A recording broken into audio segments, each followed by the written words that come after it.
ಎಲ್ಲರಿಗೂ ನಮಸ್ಕಾರ. ರುಚಿ ಸ್ವಾಗತ. ಇವತ್ತು ತುಂಬ ಕಡಿಮೆ ಸಾಮಗ್ರಿ ಬಳಸಿ ಒಂದು ಸಿಂಪಲ್ ಆಗಿರೋ ಸ್ವೀಟ್ ಮಾಡ್ಕೊಳ್ಳೋಣ. ಇದನ್ನು ತೆಂಗಿನಕಾಯಿ ಸೂಸ್ಲ ಅಂತಾರೆ, ತೆಂಗಿನಕಾಯಿ ಮಿಠಾಯಿನೂ ಅನ್ಬೋದು.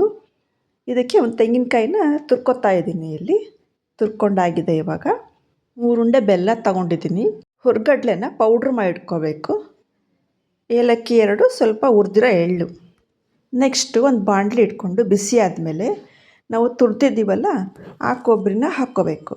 ಹಾಕ್ಕೊಂಡು ಕೆಂಪಗಾಗೋವರೆಗೂ ಫ್ರೈ ಮಾಡಬೇಕು. ಕೈ ಆಡಿಸ್ತಾನೆ ಇರಬೇಕು, ಇಲ್ಲ ಅಂದರೆ ತಳ ಹಿಡಿಯುತ್ತೆ. ಇದಕ್ಕೆ ತುಪ್ಪ ಹಾಕೋ ಅವಶ್ಯಕತೆ ಇಲ್ಲ. ಕೊಬ್ಬರಿಯಲ್ಲೇ ಆಲ್ರೆಡಿ ಎಣ್ಣೆ ಅಂಶ ಇರೋದ್ರಿಂದ ತುಪ್ಪ ಹಾಕೋದೇನು ಬೇಡ. ಈಗ ರೆಡಿ ಇದೆ ಇದು. ಒಂದು ಪ್ಲೇಟ್ ತಗೊಂಡು ಇದನ್ನು ಅದಕ್ಕೆ ಹಾಕ್ಕೊಬಿಡೋಣ. ಇದನ್ನು ಸ್ವಲ್ಪ ತಣ್ಣಗಾಗಕ್ಕೆ ಬಿಡೋಣಂತೆ. ನೆಕ್ಸ್ಟು ಬೆಲ್ಲ ತೊಗೊಂಡಿದ್ವಲ್ಲ ಅದನ್ನು ಕುಟ್ಟಿ ಬಾಣಲೆ ಬಿಸಿ ಆದಮೇಲೆ ಅದಕ್ಕೆ ಹಾಕ್ಕೋಬೇಕು. ಹಾಕ್ಕೊಂಡು ಆ ಬೆಲ್ಲ ಕರಗೋಷ್ಟಷ್ಟೇ ತಳದಲ್ಲಿ ಒಂಚೂರೇ ಚೂರು ನೀರು ಹಾಕ್ಕೋಬೇಕು. ತುಂಬ ಹಾಕ್ಕೋಬಾರ್ದು.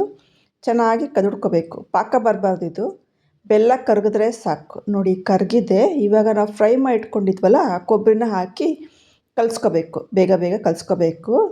ತಡ ಮಾಡಬಾರ್ದು. ಕೈ ಆಡಿಸ್ತಾನೆ ಇರಬೇಕು. ಇವಾಗ ಎಲ್ಲ ಮಿಕ್ಸ್ ಆಗಿದೆ.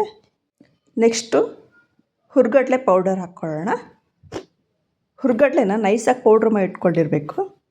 ನೆಕ್ಸ್ಟು ಹುರಿದಿರೋ ಎಳ್ಳು 1-2 ಸ್ಪೂನ್ ಆದರೆ ಸಾಕು. ಸ್ವಲ್ಪ ಏಲಕ್ಕಿ ಪೌಡರು. ಇದನ್ನೆಲ್ಲ ಹಾಕ್ಕೊಂಡು 5 ನಿಮಿಷ ಚೆನ್ನಾಗಿ ಮಿಕ್ಸ್ ಮಾಡಿ ಸ್ಟವ್ ಆಫ್ ಮಾಡಿಬಿಡಿ. ತುಂಬ ಗಟ್ಟಿಯಾಗೋದು ಬೇಡ ಇದು. ಇವಾಗ ರೆಡಿ ಇದೆ ಇದು. ಇದೊಂದು ಬಾಕ್ಸಲ್ಲಿ ಹಾಕಿಟ್ಕೊಂಡ್ರೆ 3-4 ದಿನ ಆದರೆ ಏನೂ ಆಗೋದಿಲ್ಲ.